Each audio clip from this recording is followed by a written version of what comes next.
آپ نے سنا ہوگا حضور نے سورہ رحمان کے بارے میں فرمایا ہے، سورۃ الرحمان عروس القرآن.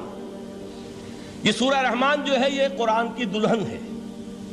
جیسے دلہن کو آپ خوشنما لباس پہناتے ہیں، آراستہ پیراستہ اس کو گہنے اور اس کو زیور پہناتے ہیں، تو جس طریقے سے سجاتے ہیں آپ دلہن کو، اللہ تعالیٰ نے ایک سورت قرآن مجید میں یہ ایسی رکھی ہے سورہ رحمان کہ اسے خوب سجایا ہے.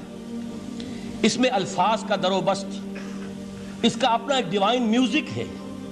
وہ تو اللہ تعالیٰ قراء جو ہے خاص طور پر مصر کے قراء، اللہ تعالیٰ ان پر رحمت نازل فرمائے، ان کی خطاؤں سے درگزر کرے. جس طرح قرآن کے انٹرنسک میوزک کو انہوں نے واضح کیا ہے.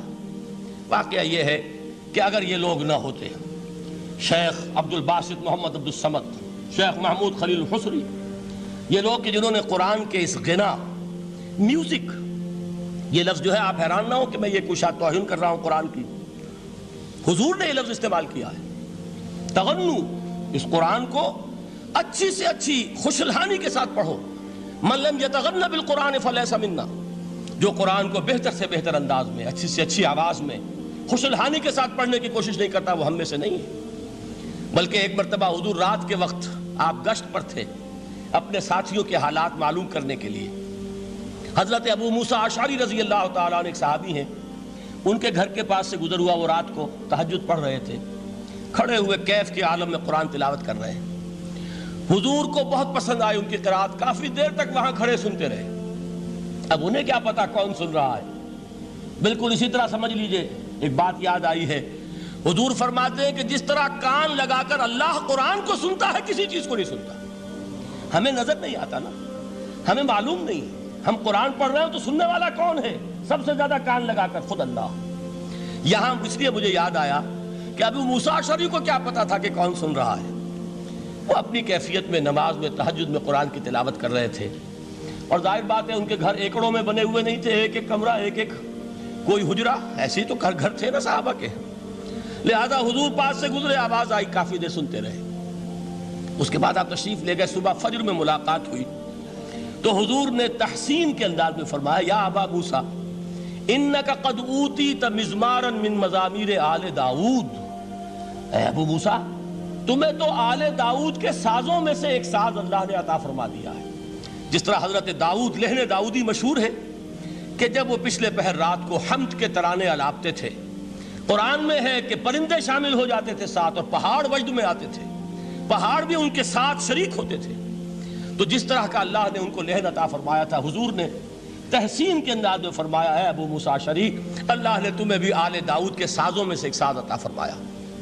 بہرحال قرآن مجید کا جو یہ میوزک ہے، قرآن کے الفاظ کا جو حسن ہے، جہاں تک حسن معنوی ہے وہ تو ہر لفظ میں ہے، لیکن یہ حسن ظاہری، حسن صوتی، حسن لفظی، یہ اپنے کلائمیکس پر آپ کو نظر آئے گا سورہ رحمان میں. لیکن قرآن میں یہ سورت اس اعتبار سے بھی ممتاز ہے، اس کی 4 آیات پر ذرا توجہ کریں گے، عجیب حقائق سامنے آئیں گے. جہاں یہ قرآن مجید کے حسن صوت اور حسن لفظی کی معراج ہے، وہیں اس کی پہلی 4 آیات میں 4 چوٹی کی چیزوں کا ذکر ہے، سب سے اونچی چیزیں. پہلی آیت کیا ہے؟ الرحمن. ایک آیت ہو گئی. رحمان کیا ہے؟ اللہ کا نام ہے.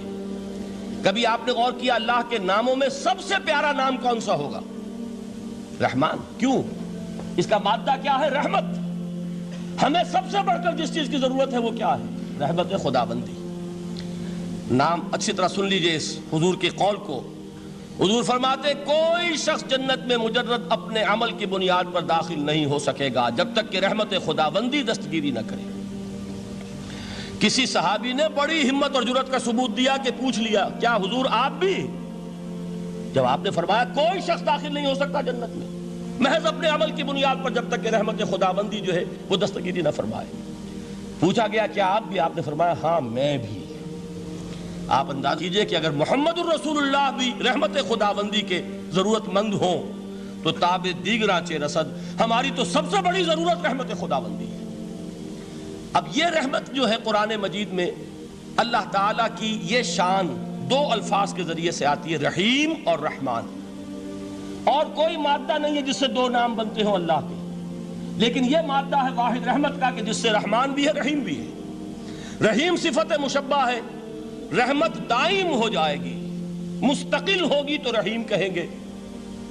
اور رحمان، اس میں رحمت کی ہے وہ شان ہے کہ جیسے ٹھاٹھے مارتا ہوا سمندر ہو، ہیجان کی کیفیت، طوفانی کیفیت، رحمت خداوندی کا طوفانی جوش، وہ ہے رحمان. آپ تو رہتے اس علاقے میں ہیں، آپ کو معلوم ہے عرب اگر بھوکا مرا جا رہا ہو تو کیا کہے گا؟ انا جوعان. پیاسا مرا جا رہا ہو انا عطشان. بہت غضبناک ہوگا غضبان. غضبان آصفہ قرآن میں آیا ہے، بہت غضبناک. رحمان جس کی رحمت جو ہے جوش میں ہے، ٹھاٹھے مارتے ہوئے سمندر کے مانند. تو یہ اللہ تعالیٰ کے ناموں میں سب سے پیارا نام. اب آگے چلیے. الرحمن علم القرآن، رحمان نے قرآن سکھایا. رحمت خداوندی کا سب سے بڑا مظہر، رحمان کی رحمانیت کا سب سے بڑا مظہر قرآن ہے. ان میں جو منطقی ربط ہے اس کو سمجھتے جائیے. اچھا آپ یہ سوچئے، جو علم بھی انسان کو حاصل ہوا وہ کس نے دیا؟ اللہ نے. سائنس کا علم کس نے دیا؟ اللہ نے. علم آدم الاسماء کلہا، وہ علم الاسماء جو حضرت آدم کو دے دیا گیا تھا ازل میں، یہ اسی کا ظہور ہے، یہ اسی کی ایکسفولیشن ہے جو ہو رہی ہے اور ہوتی رہے گی ابھی. اور دوسرے علم ہے وہ کس نے دی؟ اللہ نے دی. لا یحیطون بشیء من علمہ الا بما شاء، مخلوق میں سے کوئی اللہ کے علم میں سے کسی شے کا احاطہ نہیں کر سکتا مگر وہ جتنا اللہ دینا چاہے. لیکن یہ کہ تمام علوم میں چوٹی کا علم قرآن. نوٹ کرتے جائیے، اب چوٹی کی چیزیں جمع کیجئے. اللہ کے ناموں میں چوٹی کا نام رحمان. اللہ نے جو کچھ انسان کو سکھایا اس میں چوٹی کا علم قرآن. خلق الانسان، انسان کو پیدا فرمایا. سوال یہ کہ حیوانات کو کس نے پیدا فرمایا؟ آسمان کس نے پیدا کیے؟ زمین کس نے پیدا کی؟ فرشتے کس نے پیدا کیے؟ کیا مطلب خلق الانسان؟ اس کی تمام مخلوقات میں اس کا کلائمیکس، اس کی تخلیق کی معراج، اس کے تخلیق کا نقطہ عروج انسان ہے. یہ ہے کہ جو مسجود ملائک بنا ہے. وَلَقَدْ كَرَّمْنَا بَنِي آدَمَ وَحَمَلْنَاهُمْ فِي الْبَرِّ وَالْبَحْرِ وَرَزَقْنَاهُمْ مِنَ الطَّيِّبَاتِ وَفَضَّلْنَاهُمْ عَلَى كَثِيرٍ مِّمَّنْ خَلَقْنَا تَفْضِيلًا. تو تخلیق میں سب سے اونچی تخلیق انسان کی، علموں میں سب سے اونچا علم قرآن کا، اللہ کے ناموں میں سب سے اونچا نام رحمان.